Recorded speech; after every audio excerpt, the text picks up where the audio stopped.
Hello, I'm Jared Willits, and welcome to My Thoughts for What They're Worth, episode number 6. As always, before we get started, I do ask you if you like what we're doing here and what we're talking about and how we're proceeding, please like, share, and subscribe. Today's episode I've entitled Blinded by the Light, with my apologies to Manfred Mann. There are so many issues, divisive issues in our country today. The cool kids call them divisive. I don't know why.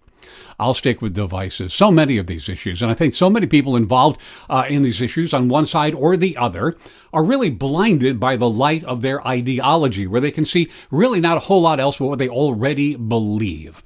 There are any number of issues I could choose to talk about, and with this issue, I do not take sides. I'm just trying to example, I think, how people are thinking. So, we'll talk about guns and gun control, and we'll talk about being blinded by the light. Here's what I think. I would suspect that even a board member of the NRA, in the solitude of their own mind, when they're by themselves thinking about everything, they might say, maybe, just maybe, there are really too many guns floating around this country. Maybe there are. And maybe there are too many people who have guns who really shouldn't have them. And maybe people should learn how to use a firearm before they get one, like getting a car.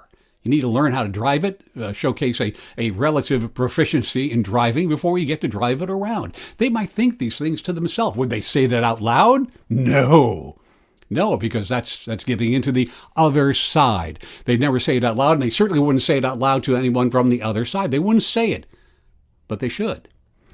Conversely, people who would like the Brady campaign, if they're on the board of directors, they're sitting there in the solitude, in the silence of their own mind. They might be thinking, well, now that I give it some thought, the Second Amendment may really mean the right to bear arms and have guns. Maybe that's it. And maybe there are people who really need to have a firearm around the house for self-protection. And maybe the shooting sports really aren't that bad. And maybe it's okay for granddad to pass down the shotgun to the grandson or granddaughter. They may think those things. Think them.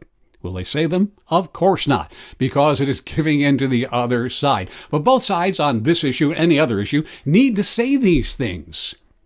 And then maybe they can start to understand the other side. Well, yeah, I do understand how you're coming, where you're coming from on this issue. I get that. Do that back and forth a little bit. But the problem that will remain, even when they decide I'm going to say these things, is we have the lost art of listening. People have forgotten how to listen when discussing or arguing, more likely, these divisive issues. You've seen it before. This guy, talking about, well, let's just say gun control. That's what we're on it. He'll say something, and the other guy will shut him down. You're wrong. How can you think that? It goes both ways.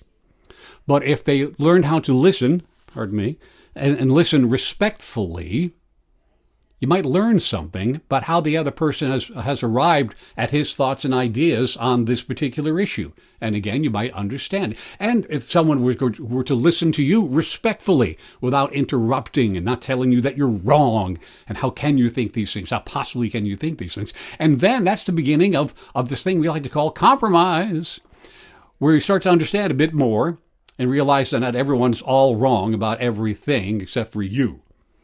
So, I'm not suggesting this for everyone. I think I am. I take that back. I'm suggesting it for people who are deeply involved in the issues of the day, and I'm suggesting it for us when we have discussions around the dinner table or at work. Say the things you think you shouldn't say just because you might believe you're giving in. You're not. You're helping. And learn to listen, and learn to listen respectfully. I say that for all of us, for all these divisive issues. So I think we can make some progress if we do it. That's what I think. Those are my thoughts for what they're worth. I invite your comments, and as always, I invite you to like, share, and subscribe.